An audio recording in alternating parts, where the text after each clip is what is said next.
Stop cutting your pattern paper or your designer series paper so very carefully. Seriously. Today I'm going to show you how stamping an entire piece of cardstock on purpose is going to be one of the smartest things you do this week.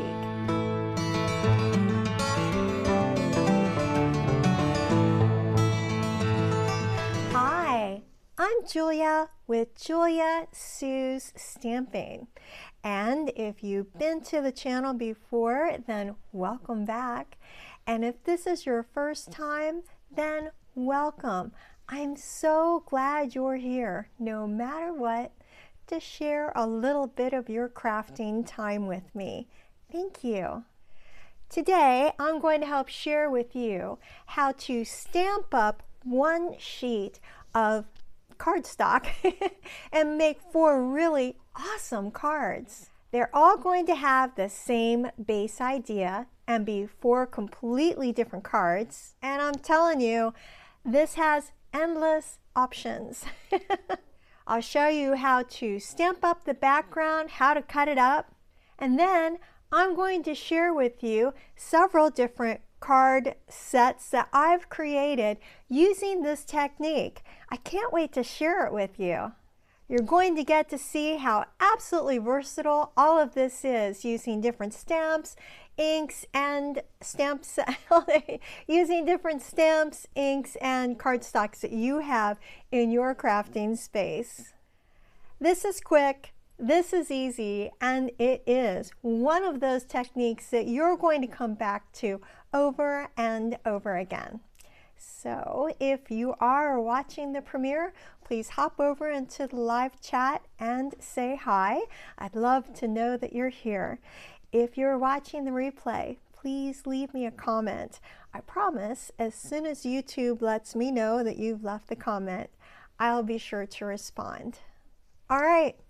I think we should grab some cardstock, make something beautiful. How about you? Let's go. Before I touch this paper with ink, let me remind you that there is a free downloadable PDF tutorial. It's linked down below. So if you want all the measurements and steps for this project written out, I've got you covered. I love giving you something that you can print and keep at your crafting desk. All right, let's go ahead and begin. We have a piece of basic white cardstock, and this cardstock has been scored at 4 1/4 inches and 5 1/2 inches, but don't fold it. You just score it. I have grit paper underneath to protect my work surface. I'm going to use a blending brush with some Blackberry Bliss ink. I'm going to ink it up really well, get a little bit off, and now I'm going to create a big oval in the center. Don't worry about perfection, because this is not a perfect oval contest. We're going to let that color drift on down over those score lines. That's what we want. I'll ink up a little bit more if I need to and go right down the score lines. Both of them, the ones that are at the 5 1/2 inch mark, and also the score lines that are at the 4 1/4 inch mark. Just gently going down the score lines. I love using the blending brushes. They're so easy to clean, and I usually use my finger in the middle of the back to help give it a little extra well, I can put my fingers on it like I am here, as you see, which helps push it down into my project. But often, if you put your finger down, that helps add some really great pressure. So at this point now, I'm picking up Highland Heather ink, and I'm going to be softening the colors of the Blackberry Bliss. It feels kind of painterly when you're doing this. Softening the lines of the Blackberry Bliss. And this is where it gets really interesting. I'm creating a bit of an arc here to go right into the Blackberry Bliss with this. And since I am very right-handed, when I'm done with this part, I'm simply going to turn it around and do the other side. So again, inking it up, And now I'm going to just blend in the edges of the Blackberry Bliss, creating a really nice arch, or an arc, whichever you want to call it, with the blending brush right here. And I'm going to intentionally leave a little bit of white space, not a lot, but I'm going to leave some. And that's very intentional. That white space is not a mistake. It's going to be breathing room on this card, the cards that we're creating. All right, I'm really happy with how that works. All I need to do to clean these off is rinse them with some water. I'm going to be using the Gallery Blooms stamp set, and I haven't used this set in quite a little while, so I decided that it was time to dust it off. I'm going to start off with the largest floral image right in the center. I'm using the Blackberry Bliss ink and loading it up with lots of ink. I will stamp this right in the center. And then I'm going to turn it around and stamp it again.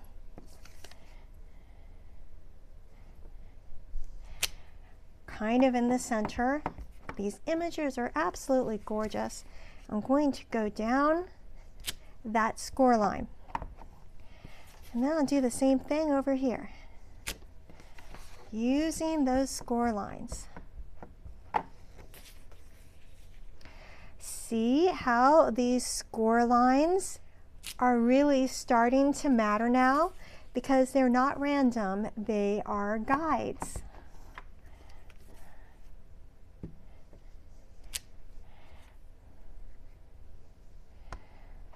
Now I'm going to ink up the 2 flower image from that same stamp set in the Highland Heather. And I'm going to stamp it randomly in between where all these big images are.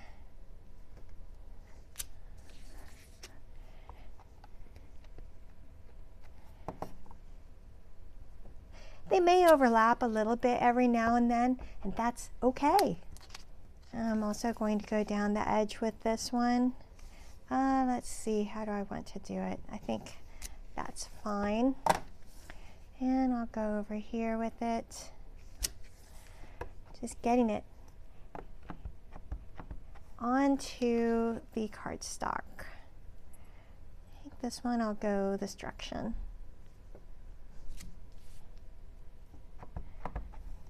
And I think another one over here.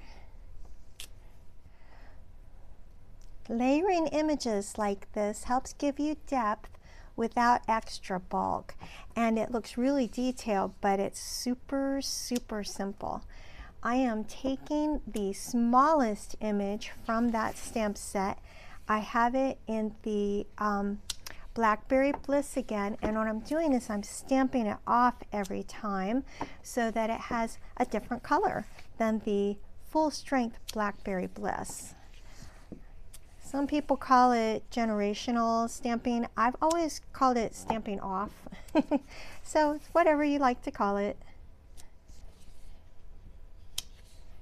Whoops, I forgot to stamp that one off.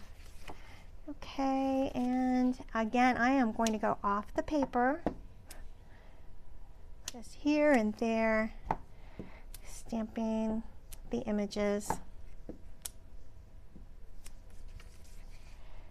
Okay, there. So stamping off the paper is absolutely fantastic because the paper has edges and your ink, it doesn't care. Now here is the slightly rebellious part. I'm going to take the Stampin' Blends. I'm going to use the painter end of it.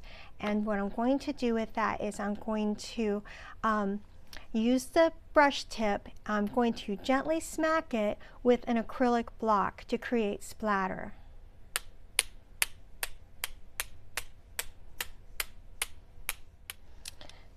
Now I'm going to do the same thing with the Highland Heather. And yes, smacking is a technical term.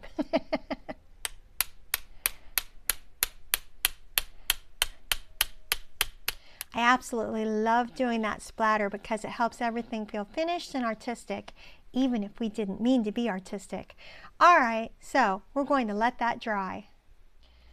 All right, now this is where people gasp. I'm going to cut it into 4 3 3/4 by 5-inch pieces. I'm doing it from the outside edge because we went in far enough that there's plenty of room. Isn't that beautiful? Okay, and this side is also going to be 3 3/4. I'm using 4 pieces of Highland Heather that have been cut to be an 1/8 inch bigger, so 3 7/8 by 5 1/8 to mat those gorgeous pieces.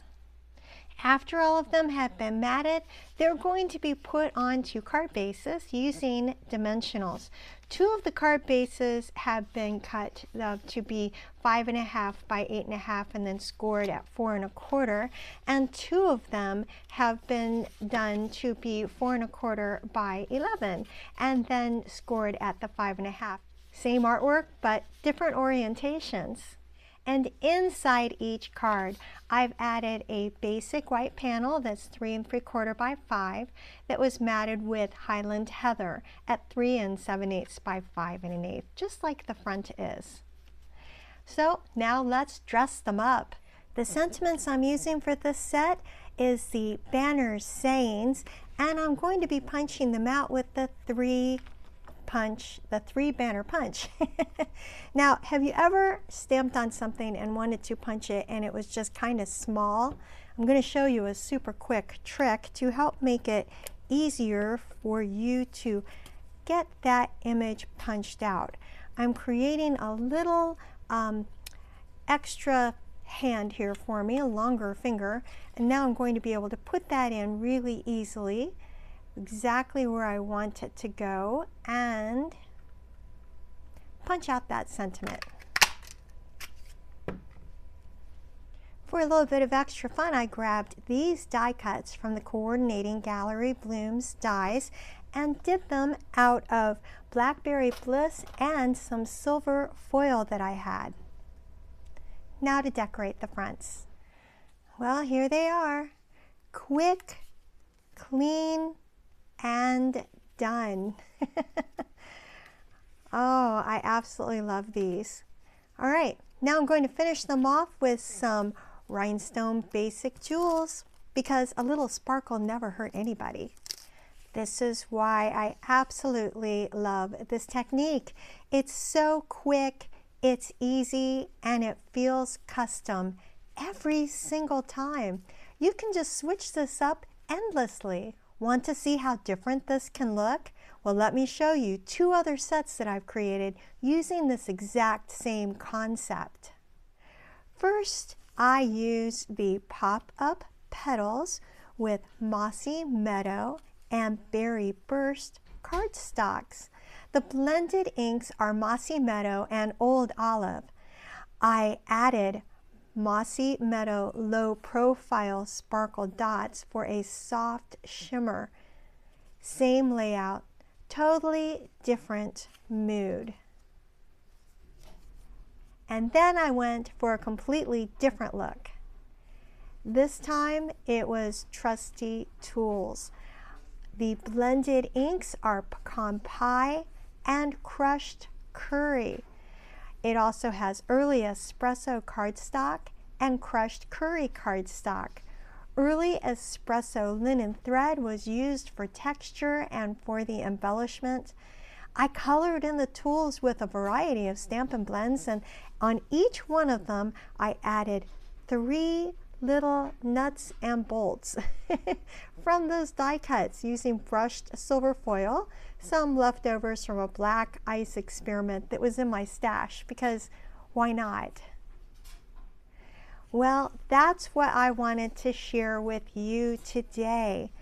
It's all about learning a layout and a fun technique that works, and then making it your very own. What stamp sets can you see in your craft space that you would use to create some awesome cards like this? This fun layout in 4 cards is so easy. What color combination do you think you would use on yours? Leave me a comment because I would love to know. 1 sheet, 4 cards, 0 stress.